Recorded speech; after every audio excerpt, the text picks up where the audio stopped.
Our Father, who art in heaven, hallowed be thy name. Thank you for joining Prayer Hour. We're being recorded now, so I wanted to Welcome to Happy Hour. get that on the record.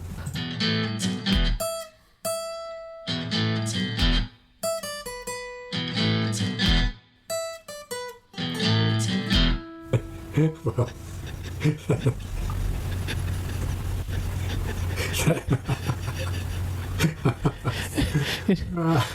You know, like it matters. right. Oh, Lord. Dennis, how have you been? First of all, welcome to Happy Hour, Feast of Thank you. Hour. I'm pleased to be here. Today was the first day of taking a vacation from my vacation. Nice. And I worked construction, did a little paperwork, paying the bills a little bit, and then taking my daughter's deck that's 12 feet wide and making it only 8 feet wide. Or actually, 16 feet wide and making it 12 feet wide. She's lopping off the front half of it to plant some additional lawn. Okay. The deck juts out funny in the little space it's in, so. Too big. Too much, yes, too big. So I cut away in one big cut One big and just karate chop. lopped the deck right off, just about every supporting beam. You deck And then lopper. I had, it looked like 2 decks. Then I cut that in half, so it looked like 3 decks. It looks like the Titanic. Did you shuffle the deck then? Hey, don't be a dick. I mean, it wasn't the poop deck. There were funny things under there, and my poor granddaughter, I thought she was all excited about this, and when she came home, she was crying real tears when she was so unhappy. And she looked at her mother and she says, "I don't like change, Mommy. I liked it the way it was." Yep. And I looked at Meg, I said, "You didn't discuss this with her?" And she said, "We did, we forgot. I'll make sure she doesn't blame it on you." Nice. So we ended up playing on the decks I duck caught, and Sure. thank goodness we found a little monkey animal underneath the deck. That was one of a set of 5, apparently, according to the tag on it. But it was dirty, of course, being under the deck, a little furry critter. Filthy Little monkey. Deck monkey. So I said, "Oh, a monkey." And she said, "Grandpa, is it a spider monkey?" Yeah, And she I looked did. At her and I looked at her and I said, "How did you know about that?" And she looked at me, she said, "Happy Hour podcast, Grandpa." Right. I said, "Uh-oh." It's Uh-oh. our ratings in preschools are just through the roof. Yes. That's our prime Through the demographic. ceiling. That's because of stories like this. And the only problem is 4-year-olds don't have a lot of liquid income to donate to our Patreon. Milk their parents. Yeah.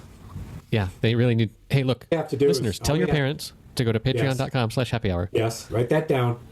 4 years old, they should be able to write by now. Big block capital letters. Do they look at you and say, "Are there any other kind?" Type it into your mommy's computer.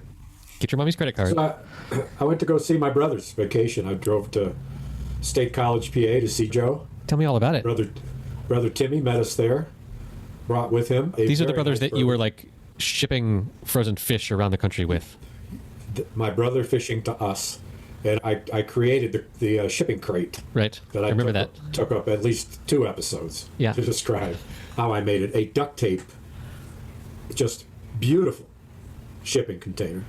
Styrofoam. Have you heard back from the patent office on that? Jeff Patton, Yes. his office. So we drove to State College, so he had some Soldier Pony bourbon, which I'd never had, Soldier Pony. And You mentioned that. We talked about soldier ponies. we talked about it in a different context. It was what Joe Biden had called a Yes. heckler. Yes, we did. Okay. Listen up, you little soldier pony. And we thought it was a horse and an Indian, and I thought they called the Apaches, who were horseback riding warriors, soldier ponies. And I Wait. was wrong about that. I don't know what you said, but Pony soldiers. pony soldiers. I have it reversed. But the bourbon is, in fact, soldier pony bourbon. Not pony Biden's soldier. lying dog-faced pony soldier moment. Right. So we had that, and I had some of this, and Joe's son, Big Mac. So Comes I hate over. to correct you in real time, but I bet you it was called horse soldier. The bourbon The bourbon. Yeah. instead of pony soldier. Yes. I think you're right. I can see how you could get them confused, but It's expensive. I've obviously conflated at least 3 stories so far. I wonder what the max would be. I'm like Eve. I've got 13 storylines. you're like who? Eve? Eve. of Genesis? No, Eve of the woman who had 13 personalities that became famous. Okay. You don't know about this? I missed that. I remember in the late 80s, there was multiple personality disorder was a common trope on, Well, this was a real-life situation that may, in fact, have prompted that. Okay. Anyway, his son, Mac, shows up and works in a brewery. He's got 4 ice-cold six-packs of Mac. 3 different kinds of beer that they sell in cans. They pump out 39,000 cans of beer On the wall. every couple of hours. This is how big the place is. Damn. So he sits down, and I look at one of them's an IPA. I said, I'm not IPA. I want amber would be nice. And then the next one's an IPA, and I thought, not an amber, a lager. And sure enough, they had a lager called Blue Stripe. Okay. And State College, Penn State, is white and blue. So the can, of course, is white and blue, and the Blue Stripe, etc. Nice branding. Nice. And damn if it doesn't taste like Red Stripe, which is a Jamaican beer. That's a lager to me. I think I would qualify that as a lager. And I loved it. I got to know Red Stripe when I came home from Denmark, where I learned to properly drink, and I discovered that all of the domestic beer in the States is just crap. And at that point, there weren't like 400 different beers in the supermarket aisle there are now. Right. You got your Heineken, your Guinness, and Red Stripe was one of the imports that I could buy. So I got to know Red Stripe. I'm happy on that note. There's a brewery called Bowl Hornin. Bowl?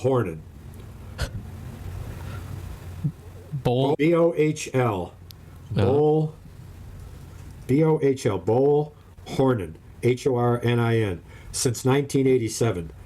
Anderson Valley Brewing Company. And this is something I pick up today called Bunt Amber Ale. Look at the picture of the animal on the can. You see it? That is a bear with deer horns. Elk horns. Elk horns, excuse me. Elk horns. That apparently is a Bunt. So what now? I think. What do you think? Yes, the can says Bund. I don't know, Why man. would they that's a Bunt. That's the kind of an animal it is. Bunt. Okay. Sounds Swedish. Look it up. See if it's a foreign word for something. Come It's on. the name of this beer. Get to work. It's the name of this beer. I've looked it up already. That's Ballhorn it? and Bund. Doesn't. Remember, it's a Greek wedding. The Bunt cake. Yes, indeed. Bunt. She couldn't pronounce Bunt. Bunt. So, what sort of hijinks besides stuffing your body with poison did you get up to? Oh, we took a walk down through the grounds of State College. Could be described this way. It's one of the most beautiful forests I've ever been in, and all scattered throughout the forest is the university. Huh. I have never seen more glorious trees of all kinds, all stripes, and all huge 100-year-old trees that I have never seen anything more recent than 25 or 30 years in these trees. And the ones that I have in my memory bank are 25, 30 feet tall. Okay? In State College, those same trees are 60 feet tall. And this is at which state? Penn? Pennsylvania. State College, Pennsylvania. Penn State is the university. Yeah. So it's just a college for Ewoks or something? It's a land, so you're trying to be funny, but it's not funny. It's a land-grant college. Right. It's an agricultural school. And you shouldn't be making fun of higher education as if it's something that can be funny. It's not funny. This forest isn't funny. It's not funny. You're not funny. No, Forrest Gump? I'm being funny. I'm being funny, but you're not. Hey, I went to a state college. I Which get that. one? North Carolina. State? You're state, huh? Wolfpack, baby. Yeah. So while you were still in high school, I was cheering them on, and they won the Final Four. The Heart Attack. Jimmy V. Jimmy V. We've talked about that before, I'm sure. Yeah, I've got a friend that used to work at a bar named Jimmy V's. Oh, that's fun. Good. He's a great guy. His story, too, is about how he wasn't accepted by the Blue Bloods at Duke in North Carolina. Italian guy on the outs. Not a golfer, maybe was one way to put it. Whatever. He wasn't prone to cardigans. He was prone to more to sweatshirts and jeans. But anyway, he became beloved. And they ended up just saying, in spite of what pricks we were, he was the best guy ever. So that's fun. And so Dean Smith was there when I was there. I'm sure he was there when you were there. Yep. At Chapel Hill, North at UNC. Yep. He left, and Kansas's old coach took over North Carolina, Williams, and he announced retirement. Roy Williams. Roy, yeah. Anyway, you don't care about any of this, but it's fascinating that triangle basketball is the best, I think, in the country with the competition between those three teams. Yeah, when I was State there, competing. NC State was no longer really a member of the triangle. But yeah, both, like, there were many years when they didn't make the NCAA tournament. Oh, I see. So, I see. Yeah, I see. But, however, there were many. They were the weak. In many of those years, both UNC and Duke were in the Final Four. So, right. So they didn't. Fabano's year was unusual in the history of NC State. Right, which is what makes it special. Part of what makes it special, sure. But they have recently. They got back in the NCAA tournament. I want to say 2 years ago. I cannot. You don't know. You don't even. You don't follow. You don't send them money. You don't go to the reunions. You don't. So I'm going to my high school reunion after 50 years. What do you think of that? That's fucking crazy. I saw a news article that Joni Mitchell's Blue turns 50 this year. Oh. Or now. When, this year? Yeah, like they're writing articles about it. So there's that. So yeah, I haven't seen my high school comrades for 50 years. And I've never gone to a reunion because I didn't like most of them. I didn't. And what changed? I'm going back. Yeah. A couple that I liked called me and said, "Hey, we'd love to see you." Nice. And I thought, this is it, because after 50, yeah, people are going to die of flies if they haven't already. I might die of fly. And that saying, "Die like flies." How long do flies live? Days. Not long. Yeah. Days. Not like a mosquito or a gnat. They live like a day. And I'm at 25 for high school. When you were my age, I was graduating high school, I guess we could say. Crazy. Speaking of the do the math? No. Should I do the math on it? No. Speaking of the NCAA, did you see the Supreme Court made a decision that at least opens the door for NCAA athletes to make money? I did not see it. Tell me about it. That's about all I know about it. I know that it's been it's been a big issue because it's like John Oliver did a whole thing on it. Oh, did he? A couple years ago, where it's basically, I don't want to use the word slavery too lightly, but it's because they are prohibited from making money. Servitude. It's servitude. And if they make money, then if they accept some payment, then they're like kicked off the team. And meanwhile, they also don't get to control the rights to their likeness being used in video games, because they make video games about the college players, and they make the university millions upon millions, potentially billions. As a class billions, of plaintiffs, then it's billions. Yeah. Right? I mean, not annually, but over years, it's billions. Over the course of a 4-year cycle, it's billions. Yeah, for sure. And so anyway, I forget the exact, I didn't actually read the court case, I just saw the headline, but it's been a point of injustice in the U.S. system for some time. You don't seem particularly well prepared. Didn't you get the memo? I'm just reading from the script here. It sounds like I'm not prepared, but it's what the writers from the writing room came up with. That's our writing staff. That's as clever as you've been for weeks. So I just say what's on the page here. And well, let me tell you, continue with the State College story. So Mac, who brings over the case of beer, he says, "Hey, come out and see me tomorrow." Sure enough, comes to be 4 o'clock. We pack up and drive 20 minutes outside of State College to a little town called Bellefonte, which of course I want to call Belafonte. Yes. But I refrain. And we cross over this very fast stream. It was too narrow to be a river, but it was moving fast. Cross over this bridge in the country, and alongside the creek is a old iron factory that melted iron and used plastic molds to make all sorts of things. Farm implements, the carriages for pistols, whatever's made out of metal that you can imagine that the way they make it is that they mold it. They don't chisel it like a gun handle. And so they bought up this place, and it holds 670 people. It has a bar, a few dozen, that kind of roils like almost snakes like the creek that it's next to. Right. And there's got to be 50 chairs at the bar. Then, here's the amazing thing. So it's a long building, and it faces the creek, which, as I mentioned, is quite fast. That side of the old foundry is now halfway, like at waist-high, garage doors that they open up above picnic tables, and each picnic table looks out into the real world, and there's a little boardwalk out there that goes alongside the building, but it's right alongside that loud gurgling stream. Huh? That row of garage doors is probably 30 or 40 yards long. There's probably 8 or 9 of these garage doors, and every one of them with a picnic table. Then the other keep going down the gangplank. Those garage doors open up to the sack game called cornhole, which is unfortunate, and a long, full shuffleboard table, but enough space for 2 cornholes next to each other, and the shuffleboard, and then outside awnings, and then a food truck. Nice. And they sold maybe 20 homemade brews, including, of course, Blue Stripe, which now is on draft. Nice. So we played shuffleboard, and we played cornhole, and we ate. And there was Mac bartending away.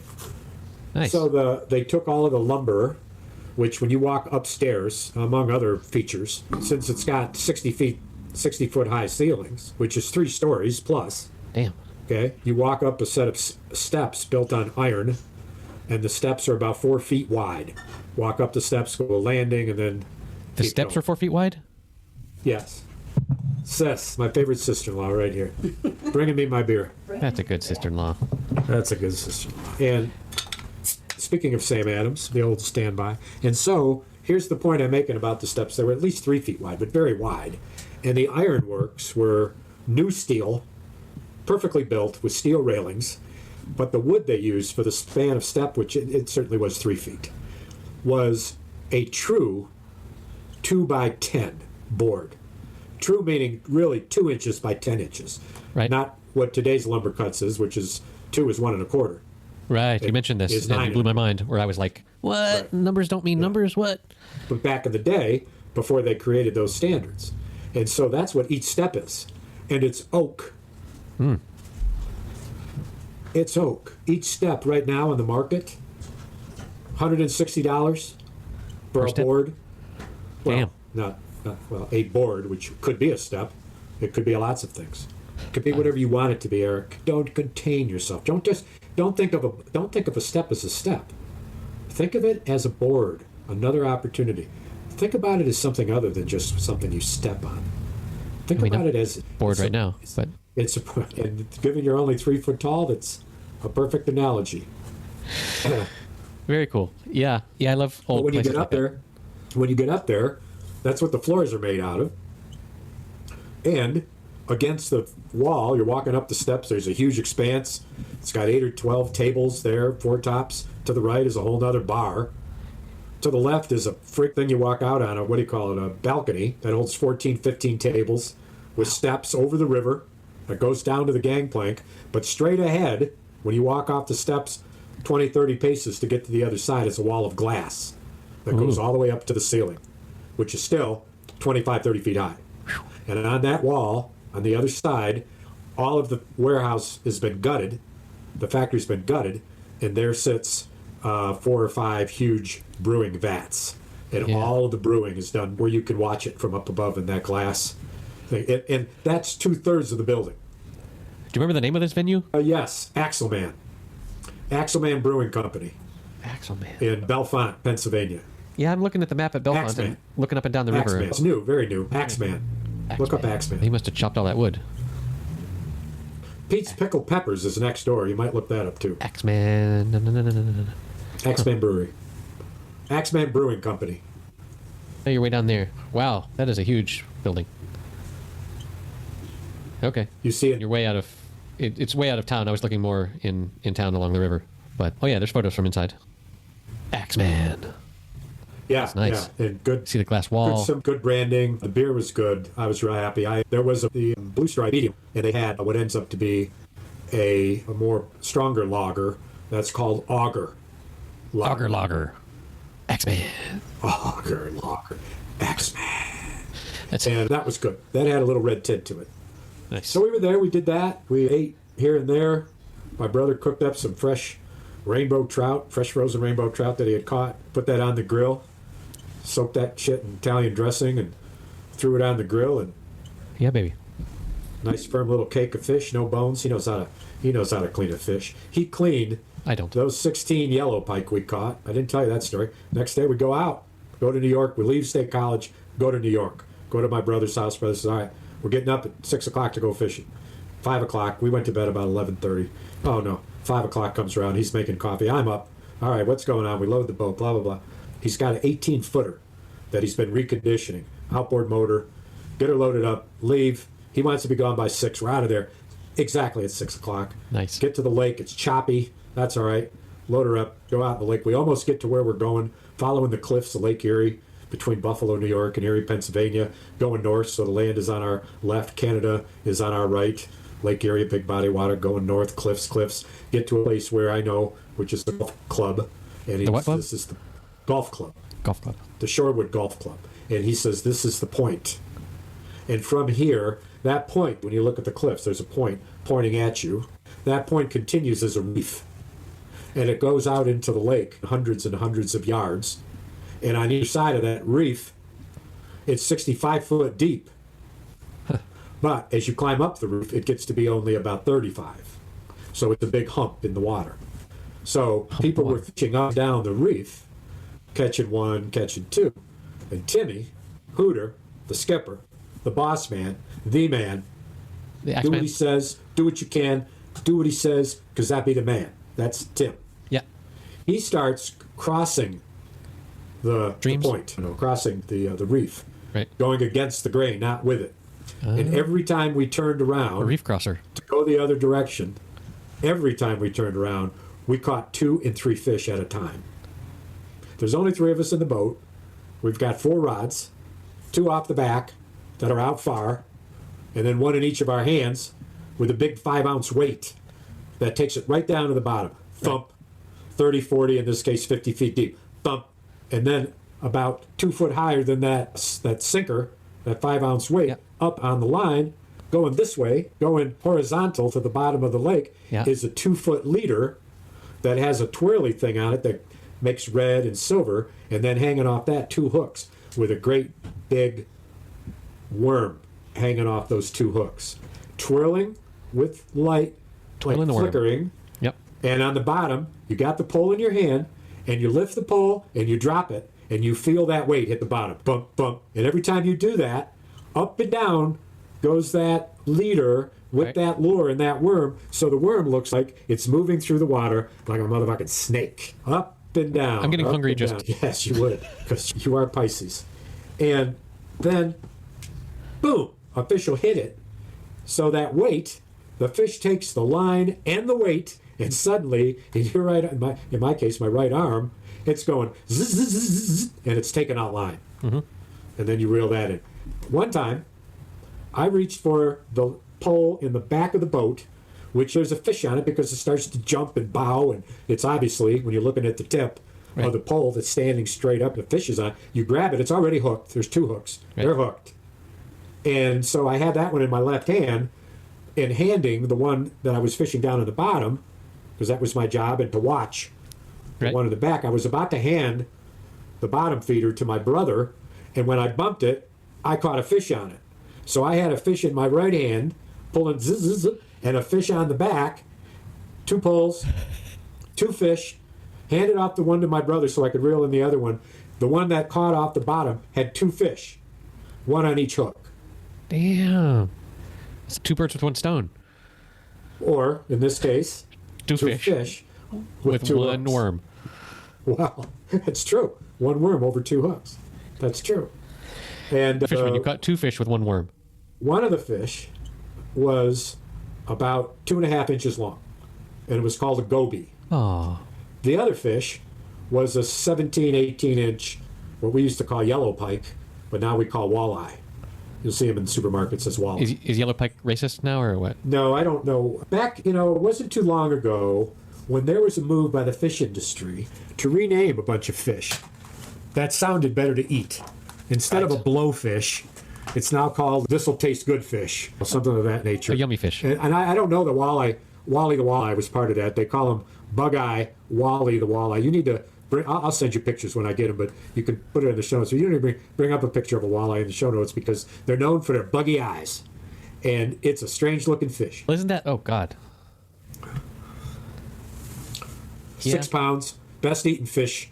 Best eaten fish. There's other fish as good. There's none better. None better. So we caught so many fish. My brother, who's a master at cleaning the fish, and as fast as could be, he cleaned those fish up in about an hour and a half. And he caught 25 pounds of fillet fish out of those. There was 19 fish. Yeah. That's one of those big giant salad bowls, a big silver one, about yay big, is 2.5 feet across, full of fillets. I got 10 two-person servings for dinner. My brother got 5 4-person servings. So that's 20 quarts of fish.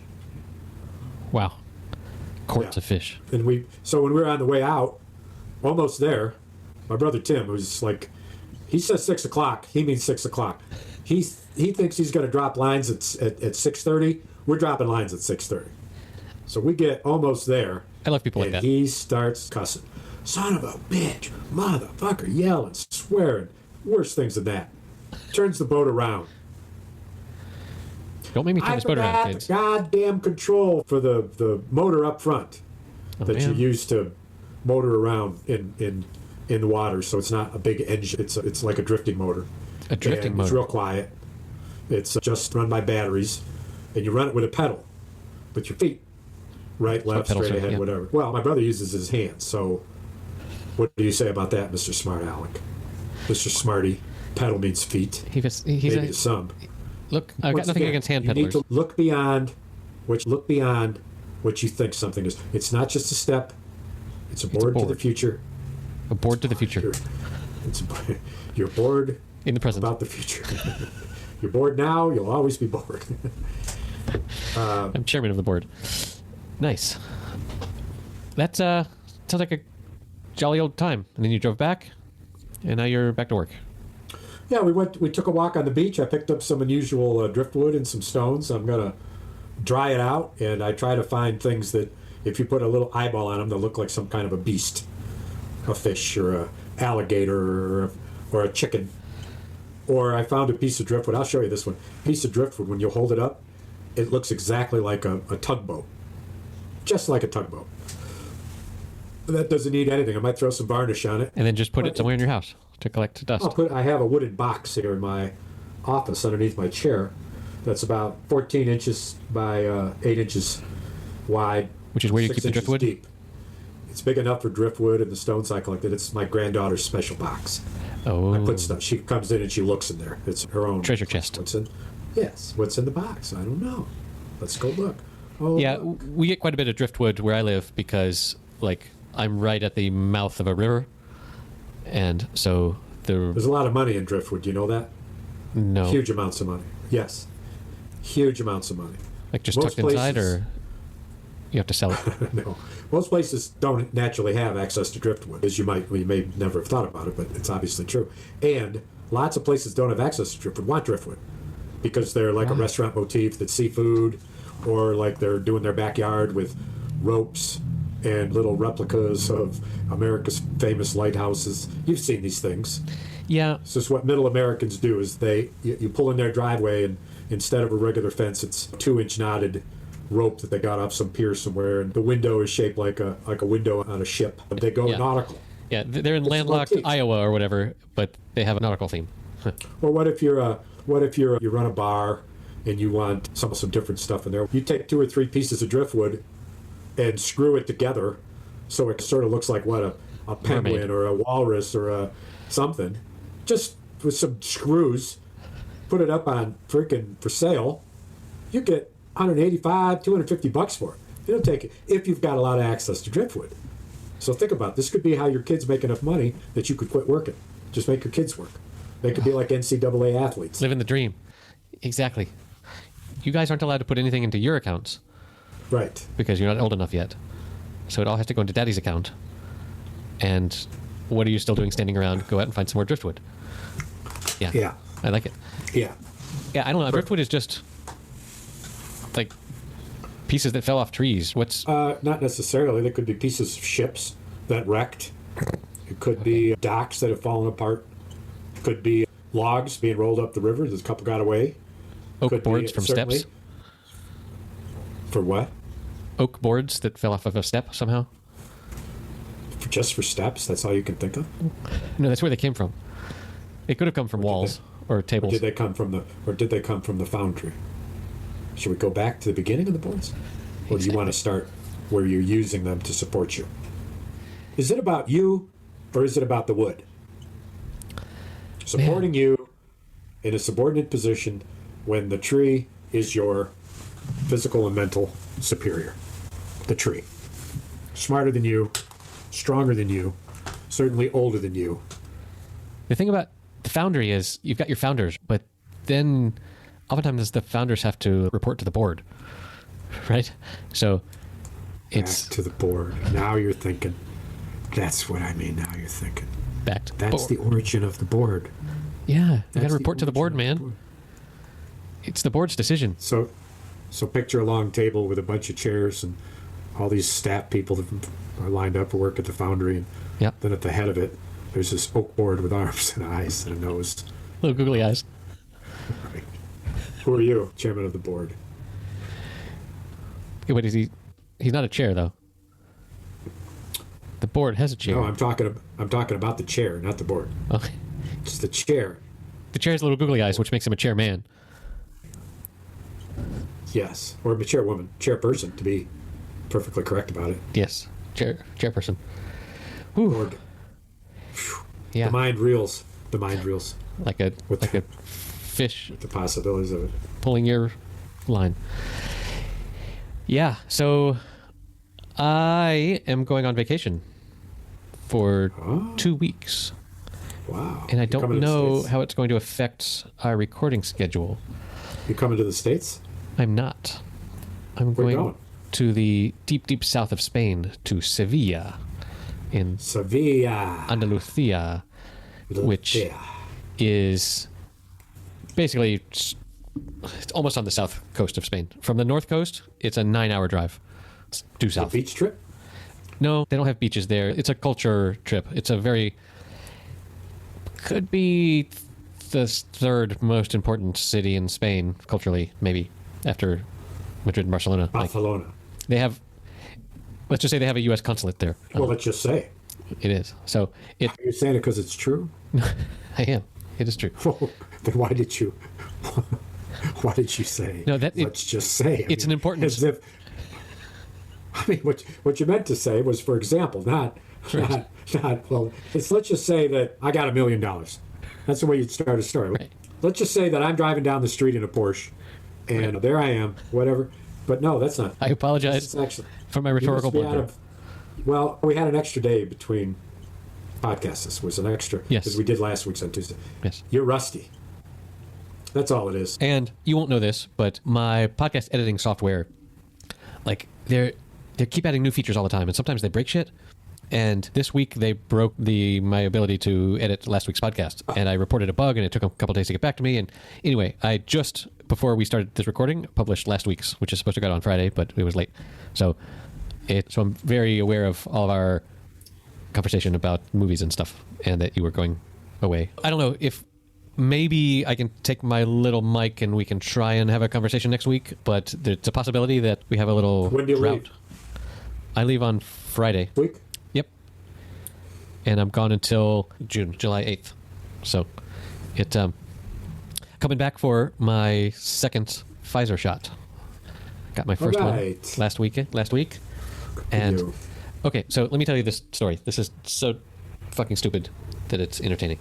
So I was in and out of the local doctor's office recently because my daughter had to get her 12-year-old vaccination revision stuff, and my son was also going through some, what was his problem? Some allergies or something. And so I had been in and out of the doctor's office, and I've been watching that they have this whole big room in the doctor's office that's marked Pfizer vaccines. And in there are 3 people standing around doing nothing. And if you're outside in the waiting area, sometimes they will come out and they will say, "Sir, are you waiting for the vaccine?" And I said no a bunch of times. And anyway, I went into one of the times I was there because I was bored because I was waiting because doctors make you wait. I knocked on the door in there, and before I could say anything, they said, "What's your name?" And they looked at their list. And I said, "No, I'm not on the list. I was just wondering, it's my understanding that you guys are going sequentially through from 50-year-olds down to 40-year-olds, calling people and telling them to come and get their vaccine. And I was wondering what age you are at this point, just to have some idea." And they said they couldn't answer me directly. And they said, "Well, how old are you?" And I said, 42. And they said, "Oh, no, you go away. You can't." We're not down to that yet. Fuck. Right. So where are you on the list? Young whippersnapper. Ask somebody if you don't know. So so there's these 3 people in there just sitting around talking, doing nothing, looking for something to do with their job. And so anyway, I go and I get, for some reason I have to go from my daughter's doctor to the main reception area to get an appointment for some other thing. And so I have to, there's this thing where you get a number and it takes 30 minutes to be called. And finally I got in there and I was talking to one receptionist who was making my appointment, and the other lady in there was actively making phone calls saying, "Hi, Mr. So-and-so, I'm calling you that it's your time to come and get your COVID vaccine, blah, blah, blah." And I mentioned to the gal that was doing my paperwork, I said, "Man, I cannot wait to get that phone call." And she said, yeah. She said, "How old are you?" And I said, 42. And she said, "Oh, no, never mind then." And I said, "What about my 44-year-old wife? Can she get one?" And she said, "No, see, actually what we're doing is we're going through odd numbers first. So 43, 45, 41, 40, 47. What? And then we're going to do the even ones." What sense does this make? No. But so I was like, fuck, oh, never mind. Why would they do that? Stupid. Somebody thought it would be fair? Be more fair. But it's less fair. It's How stupid. is that fair? It's less fair. It's less fair. It's really fucking stupid. So you've waited 42 years, and somebody who's only waited 41 years is ahead of you. Exactly. I'm like, do we have to have a fight out in the streets to see who is? I don't know. Give me the name and number of who I can call. I'm going to advocate for you. I told you to take me with you. Yes. These doctor's appointments and stuff virtually. So anyway, when they give you shit like this, just hand them the phone. So I was, all crestfallen, and I was like, well, damn it, oh well. And so she kept on doing typey type on my other thing, and then she looked up at me and she said, "Wait, have you already turned 42 this year, or are you going to turn 43 this year?" And I said, "I'm going to turn 43 this year, and my wife's going to turn 45 this year." And she said, "Oh, well, in that case, let me give you an appointment." No shit. And so she said, "Hold on, this is more important. Let me put aside this thing I was doing for your daughter and crank out these 2 appointments for you and your wife a week from now." She gave them to me 8 days away. And I was just delighted, from crestfallen to over the moon. And then she finished up the other thing. And that's how it came to be that, and also, so they gave us our appointments at 11:30 a.m. And she said, "I'll give you and your wife the 5 minutes apart or whatever in the appointments." And I was like, "Okay, that's great." And so my wife takes that morning off of work, but because I've been observing how they are just bored to tears in there, and also my daughter's 6th grade graduation ceremony was happening at 11 that morning. We went in early. We went in at 9:30. Just showed up. And we were on the list later in the day, and they were like, "Oh yeah, fine, sit down. Ping pong, and you're done." Yeah. Good for you. Isn't that smart? Yeah. You've gone from worried and concerned to shot in the arm. Inoculated. Welcome to the inoculation group. Station. Yeah. Inoculation station. Yeah. No, inoculation nation. There you go. There it is. Welcome to inoculation nation. I've heard someone refer to, so like, in theory, I'm not totally vaccinated yet until 2 weeks after my 2nd dose or something like that. No, you're actually vaccinated. You're not inoculated for 2 weeks. Okay. But I've heard someone refer to, when you get totally inoculated, that you are vaccinated. Let's hope it's true. Let's hope it's true. So we got 67% of the adult population over the age of 27 with at least 1 shot in their arm in the U.S. Congratulations. And the hold-offs, the standoffs right now are the 18 to 26-year-olds who may have already had the virus, who aren't that worried about getting the virus because they know people who got it, and so what? Right. And they're actually worried about the vaccine. Oh. And so they're not getting it. And you can read enough credible potential worries that you think, am I one out of 180,000 cases? Maybe. Yeah. What's so bad about getting the virus? People are so bad with probabilities, though. Like, it's why we're afraid to fly on an airplane, but we don't mind driving in the car, because we don't understand the math around things like that and risk and stuff. So also in this time, I guess since we last spoke, COVID has been nearer to my family than ever. My daughter's bestest friend tested positive, and they spend all the time together, and masks are not always on. And her sister tested positive, and then she and their other sibling also tested positive, and they had to stay at home. Luckily, their parents did not, but they had to stay at home, quarantined 10 days or something until they got a negative test, and they finally did. But that was scary, because how sick did they get? No symptoms whatsoever. Speaking of no symptoms and not getting sick, how about your boy Jon Rahm? Yeah, baby. Johnny Rami. Got booted, right? 6 ahead on Saturday, going into the final day, 6 strokes ahead, and test positive? Goodbye. Yeah. Goodbye. If there's ever a case of no symptoms. How about the 3 guys that were gathered around 5 and 4 under, who were behind him by that much? Right. They were 1 under, 2 under, whatever, because they weren't playing great. So the field was left with 3 players playing their B game, and each one's mistake was matched by another one's mistake. Yeah. You mentioned this. And I watched that match. It was fun. It was competitive as hell. And then he comes back and he bogey free in the back 9 in the U.S. Open. Damn. Bogey free. And the best score of the week was what he had at 5 under. That's a lot of holes for only 5 under. The U.S. Open with that long damn second cut of grass. Right. One guy whiffed it. Morikawa. Who we mentioned. Whiffed it. Hit the underneath the ball. Oh man, I've done that. Oh, I've done that. But how is it that you did it? He was beside himself. This is what I love about golf. Unlike any other sport, the top professionals can fuck up just as bad as your average Joe Blow, Dennis, Erik on the golf course. Like in the water, they can make triple bogeys, they can make quintuple bogeys, just like we can. Yep. And Brian DeChambeau had blow up holes over the top, one sand to another, into the water, and just shaking his head because he forgot how to play for a couple of minutes. Happens to the best of us. And I'm certainly not. Have I talked to you since I played golf? You played one time where you dropped a bunch of balls and got exhausted and paid for the whole 18, but quit after 9. But only played 27. Exactly.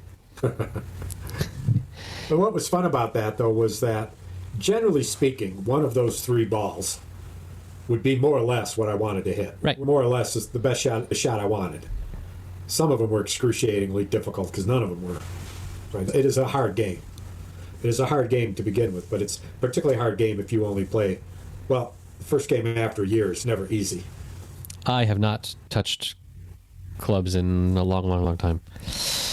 Yeah, it's going to be rough. So, you want to quickly touch on my homework that I've done of watching Witches of Eastwick? Oh, yes. What a bizarre, yeah. I told you that it was the best incarnation of the devil of any of them. What did you think of my analysis? Particularly how he ended that part of his... Yeah, that 80s CGI bit at the end, it felt a little bit like some of the monsters in Star Wars. It wasn't quite stop motion, but it was a pretty weird movie. It's these... Weren't the 3 women at their height of their beauty? Women, yes. Susan Sarandon, Cher, which I've already expressed my not adoration for, in the same year that she did Moonstruck, by the way, and Michelle Pfeiffer, who was 22 or something, just absolutely and Jack gorgeous. Nicklaus, one of his better roles, I thought. Not necessarily the most demanding role he ever had, but perfectly cast. He played a good werewolf, by the way, and there is remnants of that performance in this when he was angry and became a wolf like in one of his carnations. He's good at playing the jerk who is also somehow attractive role, which is in this movie, Cher is just totally disgusted with him and all of his chauvinistic opinions and stuff. And then he says, "Are you going to kiss me or what?" And that line works when it never does in real life. And just, yeah, I can see how it's a classic movie of that time. So I asked you specifically to check the performance of Richard Jenkins. Yes, it was very obvious to me which he was after seeing him so much in Cajillionaire. Yeah, and his poor wife that was all crazy. Yeah, his performance but that's his character. Like, he's the not regular Joe. He's just a regular schmuck. He's a regular schmuck. I was thinking, like, is he like George Costanza? But no, George has more. No, he's much more innocent than George Costanza. He's just a vanilla white dude. He's just unassuming. And he's the foil for the extremeness that's going on around him. How'd you like the acting immediately after the murder? When he sat back down at the fireplace and smoothed over the page of the book he was looking at and resumed looking at the book in front of the fireplace. You mentioned this, and I don't recall that scene. Are you thinking of another movie, or am I just a doofus? No.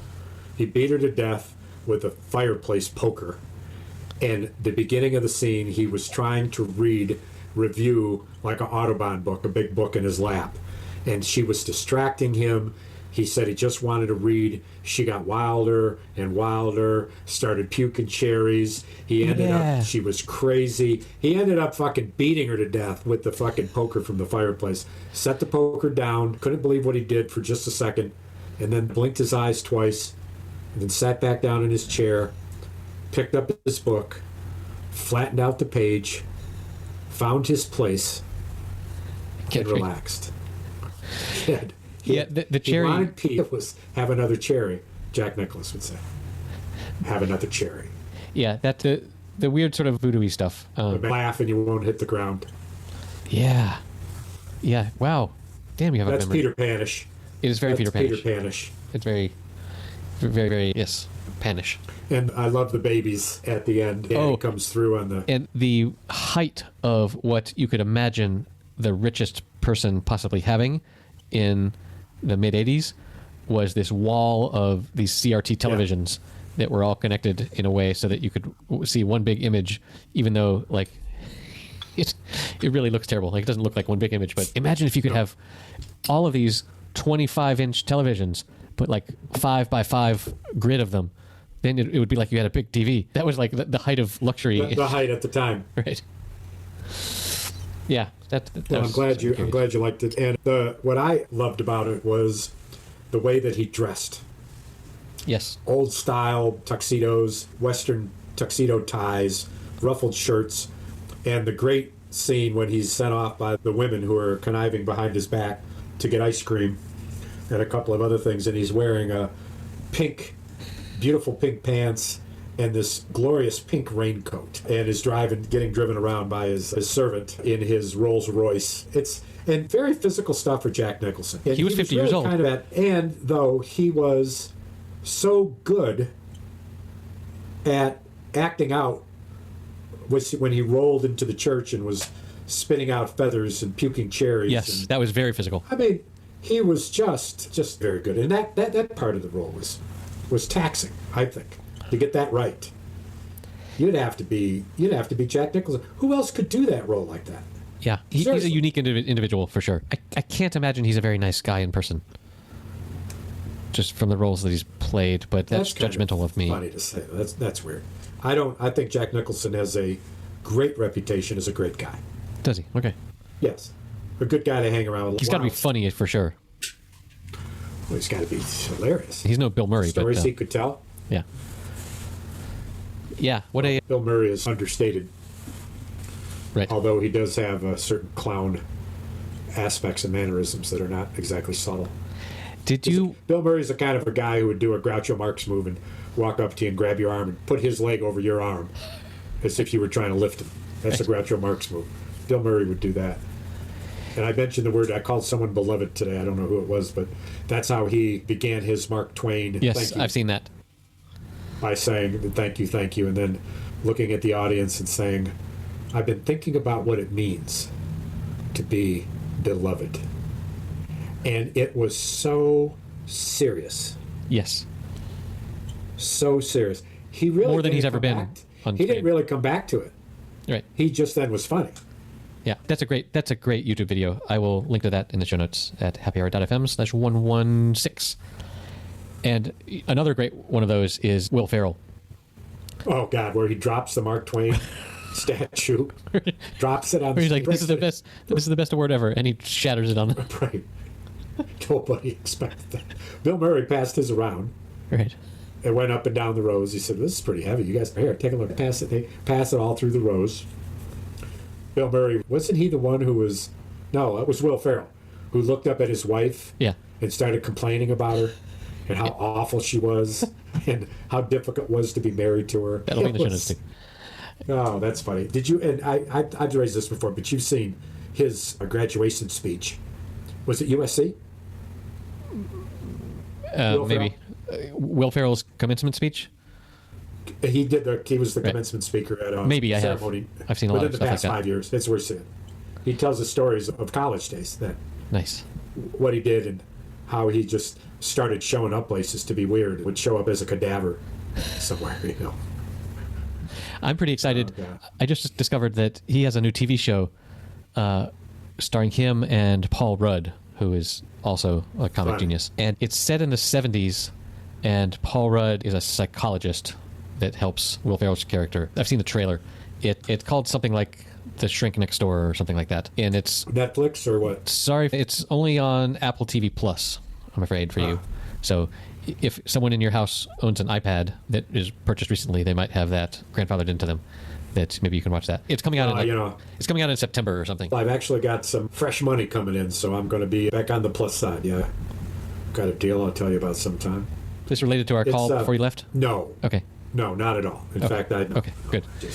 I did hear back from them. At least they did what other companies and associations and firms don't do. After 2 weeks, they say, "We know you're wondering what's going on with your application." And they told you, and they gave you a no. That's not so nice. No. They just said, "We've gotten a lot of interest. We're going to take our time. We figure we'll be back in touch in about 2 weeks." Nice. Just setting expectations is so important, because a lot of things like that, they just ghost you and you never hear back from them. Not only is it professional, but it's very kind. It's very personable. It's sympathetic. Exactly. Did you? It's almost automatic. Because you get the email and you open the email, it goes whoosh, and then the title. And that feels good, whoosh, right? Whoosh, that's whoosh. Not that means, but it might be a little bit until we talk. I don't know. We'll be in touch over the emails and see what we can get to happen. Did you get a chance to watch that video I sent you about British versus English humor? Yes. Yes. We're speaking of Bill Murray, and it came to me. This is a great video. It's Stephen Fry, who I'm a huge fan of from the UK, and he got his career started as a comedy sketch duo with Hugh Laurie of Dr. House fame, and now Hugh Laurie is like a blues pianist. But he gave this really great description of the difference between British humor and American humor, and it rang pretty true to me. Right. I probably where the American is the wisecracker, right, and who comes out on top by saying the Brit is a slup, right, who is always losing, but yet is proud doing so. Who wants to be more than his station, which, like, the Brits still, more so than the Americans even, have this sort of class system where you belong in your place, and like in America, we have this American dream of where anyone can grow up in the worst neighborhood, and if they have a clever enough idea, then they can sell it and become a millionaire. In England, there's not this sense of that much class mobility, which I think is more true. Like, I think the American dream is more of a lie than like most people stay more or less in their same class in general, statistically, I think, but I could be wrong. The great example he gave was in Animal House. Jim Belushi comes into a party, right, and there's a man playing a guitar, and he grabs a guitar from him, and in the American vein of humor, smashes the car to bits, and then looks at the camera and raises his eyebrows up and down. And he says, and the Brit comedian would want to be the guy playing the guitar. Yes. That was perfect. He must have already had that thought out. Ordinate, and subordinate. Indeed. So, what roles do we have? A type versus B type. What? Alpha. American Alpha, not so much. British Bravo. A British Alpha may not even exist. You're more of a Charlie. Charlie Alpha. Alpha Bravo. Do you know him? Do you know Charlie Alpha? Runs at a I know Papa Whiskey. farm equipment store in Springville, New York. I've never been to Springville, New York. That's Sorry. odd. That's odd. How's your arm?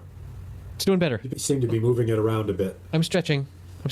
I still need to order my new desk and my new chair. This chair is not good anymore. You've convinced me to get a new chair. I want to thank you for that. You got a new chair recently. It's too high. It's a great side chair or a chair for a high table, and it's got a place to put your legs for a high table, and it spins really nicely. It's greatly formed, but it's too high. I had to put a box and then a printer paper computer.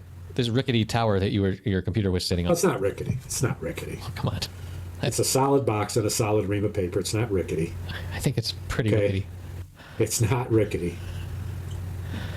I mean, the times we've had to cut and start over again because your computer fell off onto the floor. No, that was maybe dropping a beer on the computer. It was windy. Yeah, so gonna spend some money on that. Actually, I'm currently debating. So there's this coworker of my wife's who loves woodworking. Like, he adores doing anything in his wood shop. I actually, when my parents were visiting maybe last, we went to his house and we looked inside his wood shop, and it was just full. The walls were full of all of these different little intricately carved pieces of wood. And he's starved for ideas. He wants stuff to build for somebody. And sometimes, like, he's given us some wooden spoons and forks, like for cooking, that he's made. He made a cutting board just because he was bored and didn't know what else, no pun intended, didn't know what to make. And other people at their work, he's made like a headboard for a bed, but like, it's all for free. He doesn't want money. He just wants to scratch this itch that he has to build something with wood. And like, I'm so unimaginative. I can't think of a lot of things to build with wood, but driftwood. It's worth a lot of money in Iowa, I've heard. And in other landlocked places that are starved for some good old driftwood. But so it occurred to me, what if I had him build my desktop that I then put onto a standing desk motor system for my new desk? Standing desk motor system? Are you aware of standing desks? Yes. What's the motor system? So you press a button and it goes up and down. Oh, that's what I thought. Okay. But I've seen some that have got an exercise component built in, like pedals. Huh. Yeah. However, the same place that makes the desk that I want to buy also has a manual thing where there's just this sort of lever that you pull, but like, it's done with hydraulics so that it's easy to lift up and down no matter how much crap you have on your desk. I've seen those. But quite remarkable. It's pretty clever engineering. Anyway, there's this local firm that makes chairs and desks and stuff that is just super hyper local that I visited a while back. I'm sure I mentioned it. And so I want to get the chair from there, and I considered having this wife's coworker making the top, but he says he doesn't have access to wood that is big enough, so it would have to be two pieces glued together, so there would be a line down the middle of it. But so I have a picture I may be able to post to you of a hunk of hickory off a tree, one slice of hickory that makes a dining room table that's 4 feet wide by 8 feet long. Wow. One piece of wood. Hickory, 4 inches thick, 4 foot by 8 foot. You tell your buddy about that piece of wood. He would drool. I always thought Dr. Pud was the hunk of hickory, but so yeah, it would have to be glued together. But again, what he would be giving me is real wood, whereas the desk manufacturer place is going to give me this compressed pulp crap. Board. Yeah, particle board. Everybody's making out a particle board. Put it together, it falls apart. Particle board. You know that song? Interesting.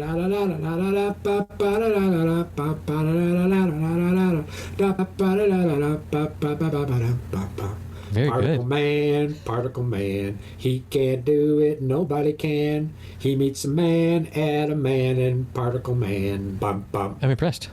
Hippie Giants. Yes, indeed. That I went through a TMBG phase in high school.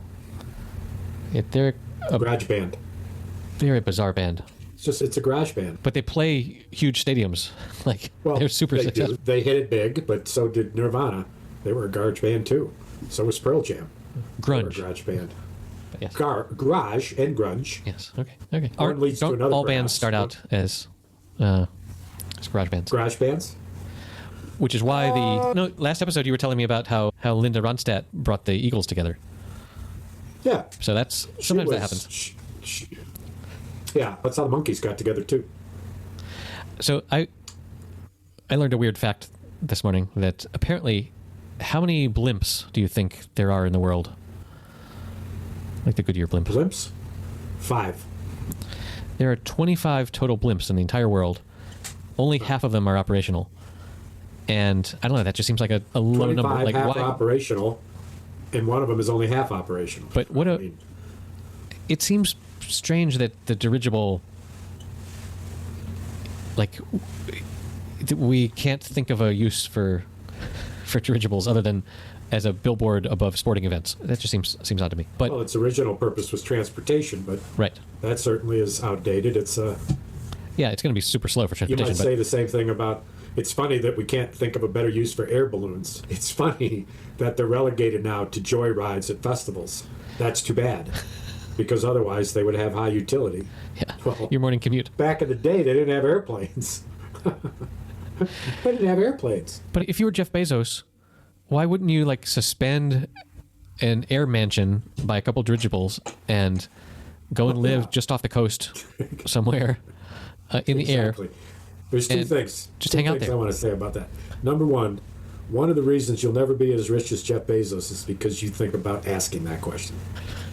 Number two, if you ever got very rich, it's exactly what you would do with all of your money. until you were broke again. You said, I may be broke, but at least I'm strung above the heavens with 4 dirigibles moved together. And you probably named them in your amazing, Right. heroic, The Maria. dramatic fashion. Dirigible 1, Dirigible 2, Dirigible 3. The fourth one, I'm yes. having trouble naming. Yeah, almost goes without saying. Almost goes without saying. Yeah, so what got me into this was talking about the bands. And so I went and I was looking into, the general term is airship. And one of the categories of airship that exists is the Zeppelin, which is more of a hard, like the skeleton of it is more rigid than a... It's rigid until it catches on fire. Sure, you need to not fill it with hydrogen, but yes.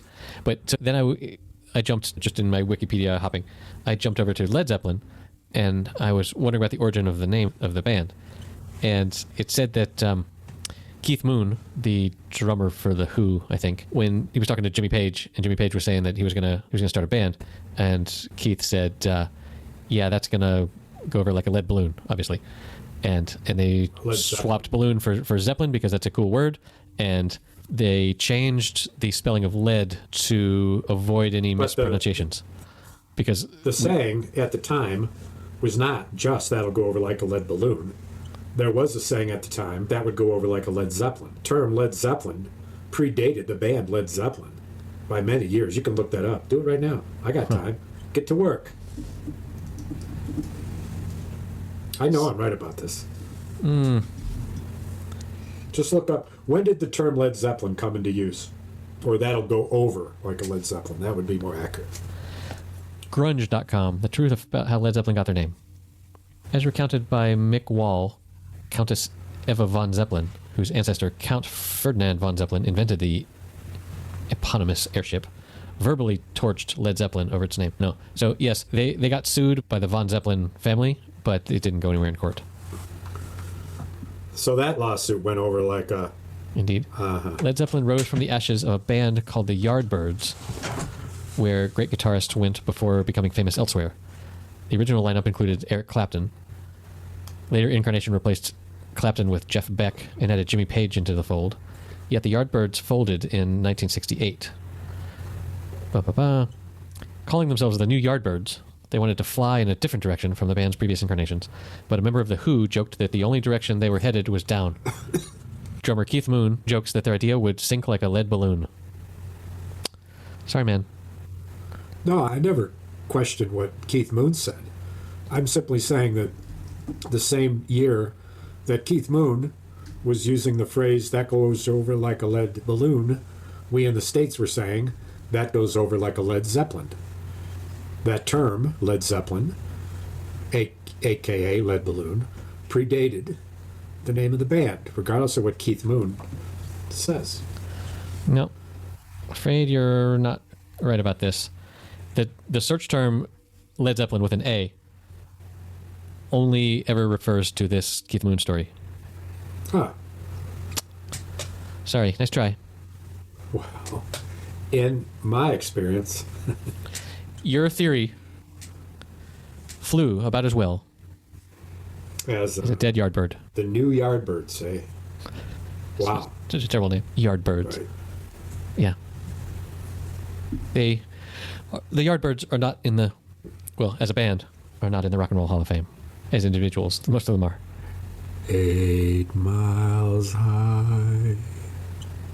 Da, da, da, da, da. Is that the Yardbirds? I have no idea. 8 miles high. No. Who's that? It's by the Birds. The Birds. Not the Yardbirds. Nice try, though. They weren't in the yard. They were out back.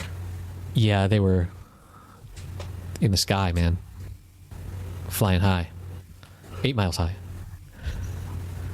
Hey. Hey, how high were you when you wrote that song? Hey. 8 miles high. Speaking of 8 miles, how about 8 Mile Road? I heard Eminem, the radio. I was driving home from New York and was 1.2 miles from my exit and got stuck in traffic for an hour. 1.2 miles. Ouch. From my exit. 1 hour. And one of the tunes, once I got off the thruway and took the back roads from Ohio all the way into Michigan, going through the back roads, Eminem was one of the tunes that came up, and a remarkable song. I loved it, with a woman singer. Have you seen the movie 8 Mile Road? It's called 8 Mile. 8 Mile. I have seen it. Yes. Kim Basinger plays his mother. Right. Yes. In a surprising role at the time. What a performer! What a songwriter! I dug it. Every once in a while I'll go and put on some Eminem, and it's so fast and intellectual that I can't do anything other than just pay total attention to his mouth, because it's not a thing that I can get work done while I'm listening to like mini songs, but it's just I open up my Apple Music player has a lyrics feature that you can pull up, and it'll show you the lyrics of what's being sung at the moment, and I am just mesmerized. Like, I can't do anything else when Eminem is singing, because it's just so fucking fast.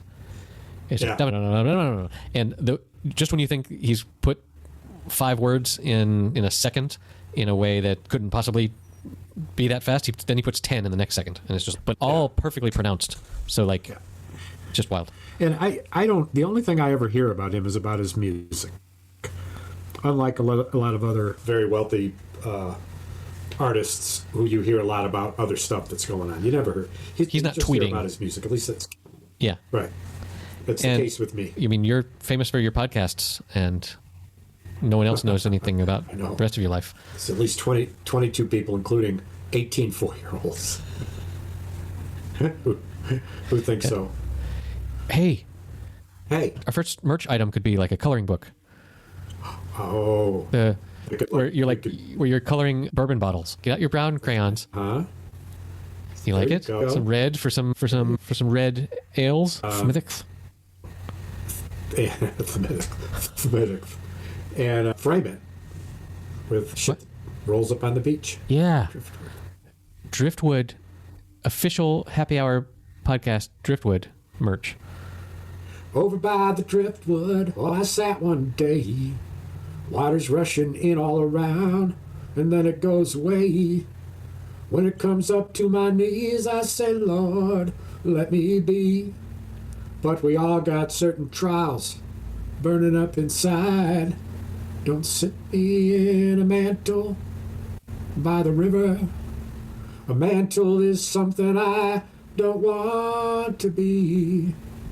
I'm flying awash like the driftwood, and driftwood is the loneliest place to be. Yeah, man. Drifting like wood. Okay, that's it for episode number 116. You can find the show notes at happyhour.fm/116. You can send us tweets and things. We're happyhourdotfm on Twitter. And you can help support this show by going to patreon.com/happyhour. And, just invest in driftwood. See you next week.